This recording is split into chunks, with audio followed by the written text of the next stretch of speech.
Hello everyone, Kireth here, welcome to another GT Sport video, and we're here for the Club 100 All-Stars Championship Round 3, Race 2, racing the likes of Super GT, Roswell, Nathan, Treviso, Marky Boy, myself, Tim Clark, lots of names you'll have seen on FIA, over YouTube, very fast drivers, alien drivers, and myself starting here in 6th place, but a track I do know, and I really want to get a good result here. There are some very fast drivers and to be among them would be epic. So got TC on for the line, I'm in the Aston Martin, and the McLaren ahead has got a lot of wheel spin there, so we'll see if we can get past Jack on the grass. Now the door is closed, going to try and slot in here, but look who's coming up the inside. It's Treviso in the Red Viper, and what a start that is by Treviso, getting up the inside of Marky Boy as well in the black McLaren there. Martin comes steaming in, might be some space for me here around the outside, which will become the inside of the next right-hander. Just about. Have a look at that radar, that's gone full ace combat already. And it's going to be tense coming into the next corner, but it's a double right-hander essentially. So if you have the inside line for the previous one, you can keep it here. And again, got Martin on my inside. Am I going to sneak ahead of him for this tricky left-hander? Downhill braking zone. Always invites a dive, and there goes Martin on the inside. Again, I'm kind of on the outside. I'm going to have to give that one up. Martin's going to get 3, fair play Martin. And we've got Roswell already on the inside. And we're going to have to give up a position to Roswell. So Roswell right from the back. Oh, a bit of spin for Roswell. A bit of contact, but might be a bit sleepy. I'm not sure that's my fault. Let me know in the comments if that was my bad. Roswell getting past me in these races has become a bit of a meme actually. I tend to make it quite difficult unintentionally, but Nathan's now on the inside. So this is not really a good start for me, to be honest, because I started in P6 and I'm going backwards to P8 and possibly worse, and Nathan's already ahead of me, even though he started right at the back. So obviously with the reverse grid I do want to be making headway, making the most of that advanced grid start. I'd say in this championship there's about 5 or 6 truly alien drivers, just kind of a pace that I just can't even comprehend. So Super GT, Nathan, Roswell, Marky Boy, Treviso. So if I can get a top 5 or a top 6, I'll be super happy with that. Kind of mixing it with the big boys. That's where I want to be. That's the great thing about this league and league racing in general. You can race with drivers you wouldn't ordinarily race with, say in the daily races. And the calibre of driver here is insane. Right, 3 McLarens ahead. Might be a good car for this track, I don't really know. Team Green seem to be fighting a lot, so no team orders at Team Green.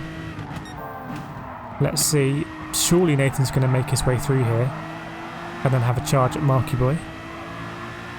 Jack is a driver that I should be trying to get past. Very fast driver Jack, but on my day I think I can beat him. So we'll try and get another position. And I can see Callum in the lead. Callum, a driver who is a GT Academy finalist but has suffered in the tyre wear races in this league for the past 2 seasons. So we'll see how he copes with the tyre wear. Treviso's had that mega start and got through into P2. So at the moment it's looking pretty good for, I'd say, the white team, the red team and the green team. Obviously Team Red dominating it in P2 and 3, but we'll see if we can catch up. It is starting to bunch up. Jack gets a little bit of wheel spin there. Nathan and Marky Boy are taking quite a wide line. Marky Boy's got the indicators on, not sure why that is. We're not going to be in a position to profit. Roswell is very close behind us. All Constantine's up going into the chicane. Marky Boy's now quite slow over this bit. Oh, and Pajonsky's around. Peter is round. Peter Harris has turned round. So that is going to be a position. And somehow we've gained another position there. I wasn't really looking at that, but we've got past Jack and it's a proper queue behind. Turn 1 is going to be very interesting. Roswell, Jack, Martin, Super GT lurking there as well in the Lexus. That's going to be fun and games. But let's concentrate here. Marky Boy and the McLaren had an interesting last sector, so maybe we can try and profit. It looks like there was some contact behind. Jack has still kept that position. He's now kind of a rear gunner to Nathan almost. Marky Boy coming back at Nathan. Is he going to look for a dive? I do need them to fight really. These are the kind of drivers that I want to be near if I can. Did go purple in lap 3, so got some decent pace. And I was happy with my driving in this race. Any lap time in the 44s is a good lap. See Callum's in the 43.8 out in front. That's a really good lap. He is leading the race. So if I can get in the 144s, I'd be happy with that because it is a tricky track. I have spun here a few times in this corner. If you get on the curb, it's an evil, evil corner. Also not too difficult to run wide here on the exit as you come onto the straight, dip a wheel in the gravel. You can spin the car around. So Roswell's back up behind, he's got past Jack. I can see my teammate Tim Clark is in 8th, or he's battling with Super GT. But I'm pretty happy at this stage of the race. It's a tyre wear race, times 4 tyre wear. And in terms of the strategy, I was going into this planning to do a one-stop basically. It's what I did at Nürburgring. And I came in P5 there, so I came in kind of ahead of where I probably should be. So again, I wanted to do a one-stop here. I knew other drivers were going to do 2 stops. But if I can look after the tyres, I won't get too much wheel spin, and then one stop I think will be the fastest way to go. So 1:44.2, I'm very happy with that. Half a second off the fastest lap, that's not too bad. Marky Boy goes to the inside. Are we going to be able to hang it around the outside? I don't think so. Didn't quite have the pace, wasn't late enough on the brakes. That's really opened it up to Roswell behind. Yeah, Roswell's come to the inside there. Fair play, Roswell. We'll see if Roswell can get past Marky Boy, maybe I can follow him through. So I probably don't really want to overtake Roswell at this moment in time. We're just going to both lose time. And there we go, just kind of biding my time there. Super GT behind now, and then Tim Clark. So if I can hold Super GT up a little bit and get Tim back in the fray, that would be a good thing for the team. If you are new to these videos, this is the Club 100 All-Stars League. Oh, Marky Boy's round at that corner. Very easy to do in the McLaren. So Marky Boy is another GT Academy finalist, and just shows how difficult this track can be. It can really catch you out, even though it probably doesn't look that complicated.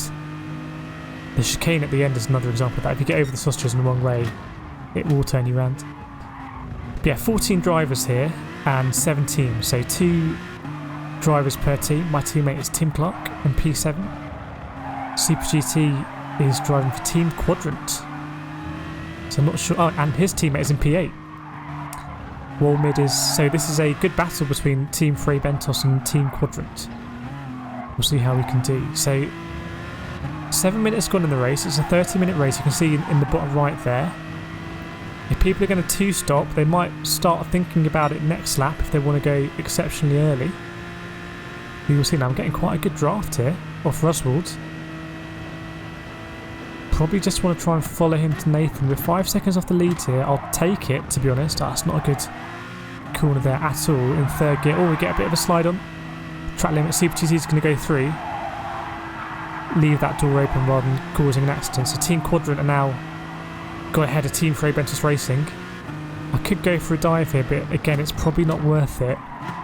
Just want to try and follow these faster drivers, and if we can catch up with Nathan, that'd be great. I think Nathan is leading the championship, Nathan or Roswald. And Super GT is very close as well. It's very close at the top of the table. Right, you can see Nathan's on a 1:43.4, so he has the hammer down.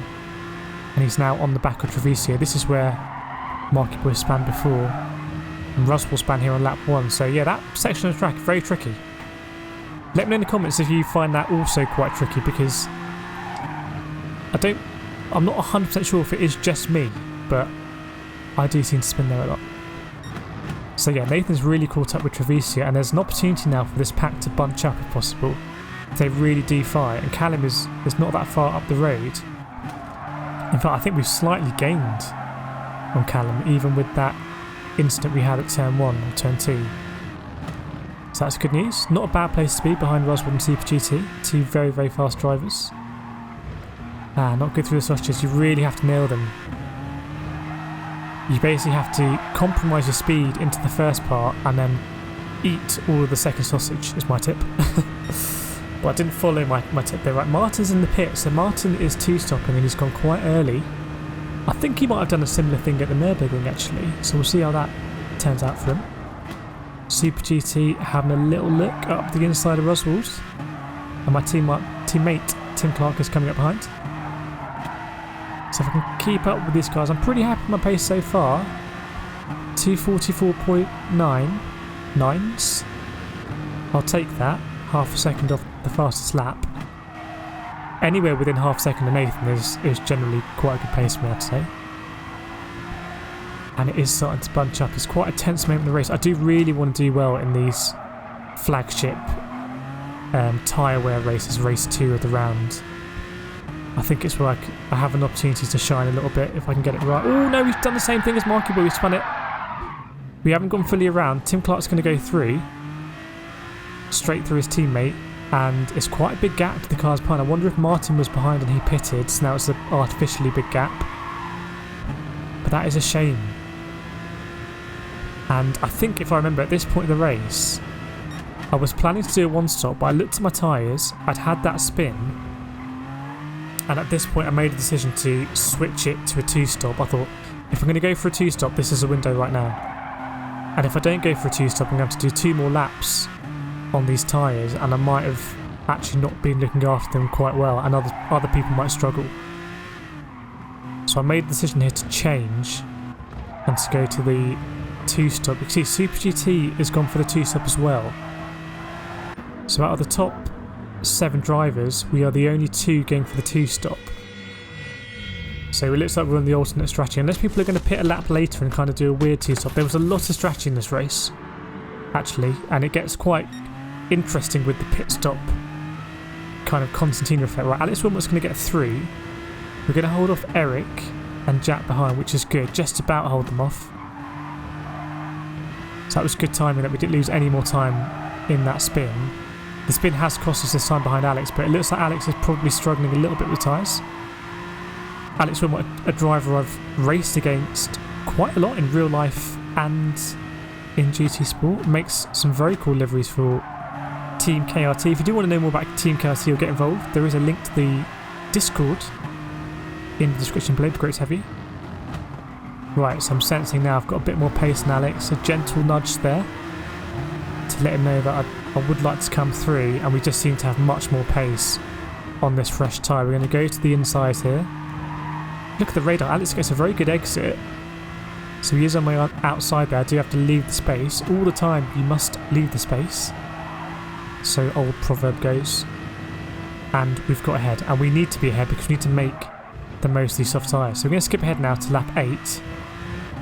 So another lap ahead. You can see Treviso and Callum are in the pits. So I think they were first and second. They've pitted.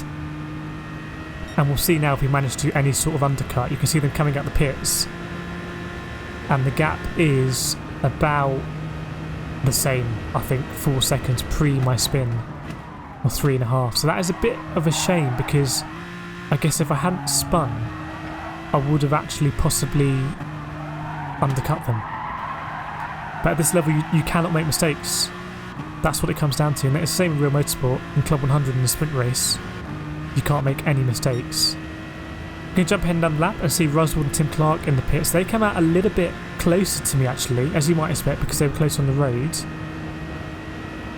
But my tyres, are now 2 laps older, and that's really going to cost me at some point. In fact, they're going to be 1-stopping, so they're going to have to make no more pit stops, and they're already ahead of me. So the 2-stop strategy is actually not looking that great, although Super GT is in the lead on the 2-stop.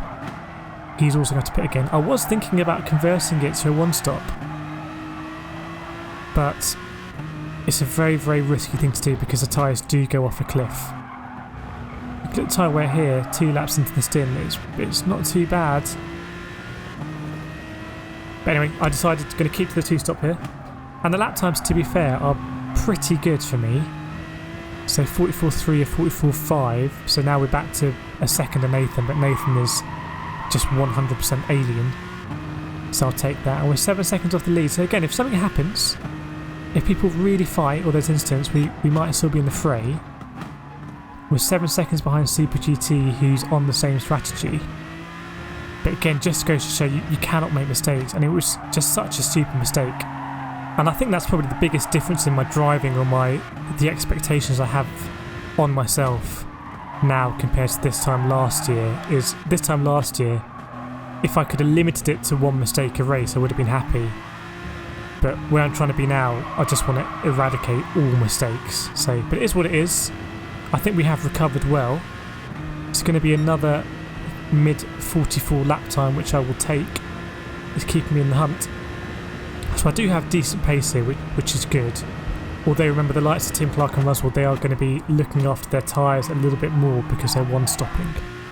Right, so 12 minutes on the clock here, lap 11. Let's jump ahead a little bit whilst I'm still in this kind of groove of the race. So lap 12 now, 9 minutes to go, and it's time to pit. It does feel quite late to pit, to only get about, 8 minutes and a bit of fresh tyre. Super GT's in, we're on the same strat, we are aligned. But is it going to be the right strategy? It'll be more interesting to see where Super GT comes out actually, because he was properly in the fray. Frey Bentos boys and girls doing a superb job in the pits, thank you everyone. And we come out and Super GT is in 6th place and a little bit behind Tim Clark, you can see on the radar there. So I'm not sure the strategy has really worked out that much for both of us, but all we can do now is just smash in the lap times because we're both in the freshest rubber on the circuits. Let's skip ahead and have a look at the lap times. That's an out lap. You can see next lap we do a 1:43.7. Wow, only 3/10 slower than Nathan. I'll take that. What we're going to do next time around, let's have a look. Lap 15 is 1:44.6, and the gap to Callum is 4 seconds actually, so it is going down to 6th place. Lap 16, 2.5 seconds to Callum. It's a slow lap though. This is going to be the last lap, unfortunately. And there we go, it is a checkered flag, so we couldn't quite reel in Callum there. I think maybe one more lap might have done it. Or actually, see, the last lap I did a 1:46, so maybe I did bottle it, I can't quite remember. In fact, I probably did bottle it somewhere and lose a lot of time. So I think a P6 was potentially on there if I'd strung it together in the last few laps. But that spin has really cost me. There's absolutely no doubt about it. And I think that's racing at this level. But another fantastic race in the Club 100 All-Star Championship. I really hope you've enjoyed it. Let me know if you've got any comments on my strategy. What could I have done differently? Where do you think I would have finished if I hadn't had that kind of half spin?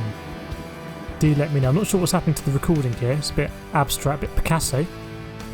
So we're going to end the video there. Thank you so much. Do feel free to drop a like, comment or subscribe if you're enjoying the videos. Otherwise, I'll see you next time.